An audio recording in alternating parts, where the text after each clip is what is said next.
Goeiemôre gemeenskap van gelowiges, dit is vandag die 31ste Maart 2026 en ons is in die groot lydensweek.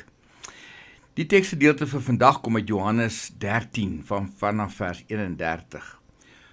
Toe Judas uit is, sê Jesus, nou word die Seun van die mens verheerlik en God word deur hom verheerlik. En aangesien God deur hom verheerlik word, sal God self hom ook verheerlik en hy sal hom binnekort verheerlik. My kinders, ek is nog net 'n klein rukkie by julle. Dan sal julle my soek, en soos ek vir die Jode gesê het, sê ek nou vir julle ook. Waar ek heen gaan, kan julle nie kom nie. Ek gee julle 'n nuwe gebod. Julle moet mekaar lief hê. Soos ek julle liefhet, moet julle mekaar ook lief hê. As julle mekaar liefhet, sal almal weet dat julle disippels van my is. Nou in die eerste plek is hierdie gesprek wat Jesus met die disippels het eintlik baie vreemd en ons lees nie die vreemde gedrag van die disippels nadat Judas die oppersaal of dan nou hierdie vertrek waarin hulle geëet het verlaat nie. En dis eintlik iets wat ons sou verwag het.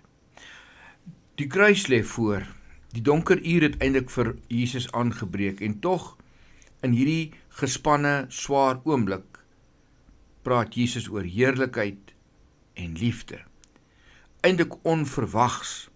'n Mens sou dink hy gaan oor pyn, vrees of lyding praat, maar hy fokus heeltemal op iets anders. Jesus sê in vers 31, nou is die Seun van die mens verheerlik en God is in hom verheerlik. Vir die wêreld lyk die kruis soos 'n nederlaag, maar vir Jesus is dit heerlikheid. Hoekom? Want aan die kruis sien ons God se liefde, God se genade, God se reddingsplan. En Johannes 3 vers 16 bevestig, want so lief het God die wêreld gehaat. Die kruis is nie net lyding nie, dit is eintlik 'n stuk openbaring. Dit wys wie God werklik is.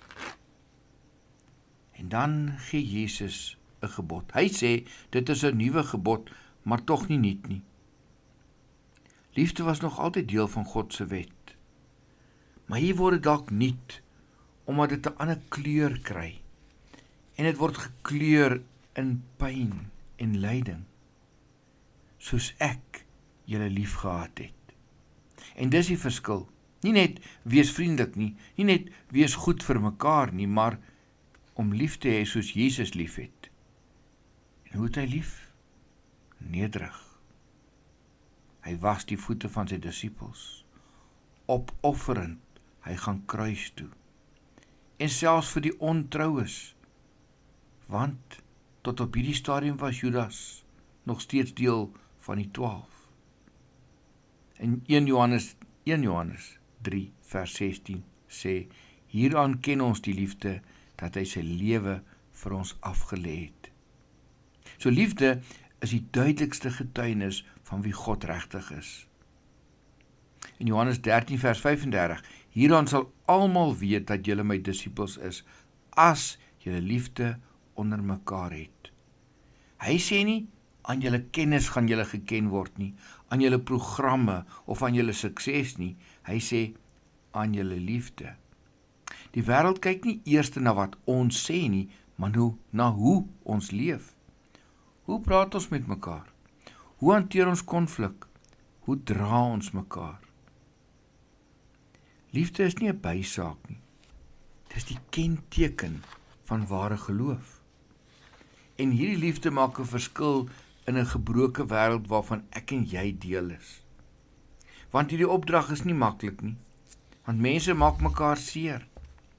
Hulle stel teleur en hulle verstaan nie altyd nie.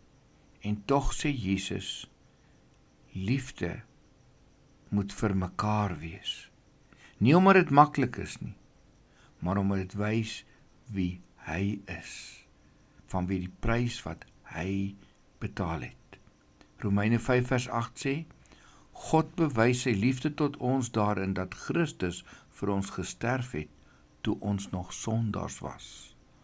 Ons liefde begin by sy liefde. Here Jesus, toe hy eintlik nie oor liefde en al die mooi dinge moes praat nie, en eintlik moes treur, omdat U op pad is vir U laaste stukkie reis op aarde, het U dit steeds gedoen. Mag ons hierdie kosbaarheid nooit vergeet nie, en juist dan, vanweë ons dankbaarheid, hierdie liefde wat U vir ons gevra het, opdrag voorgegee het, uitleef. Ons bid dit in U naam, die naam van ons Here Jesus Christus. Amen.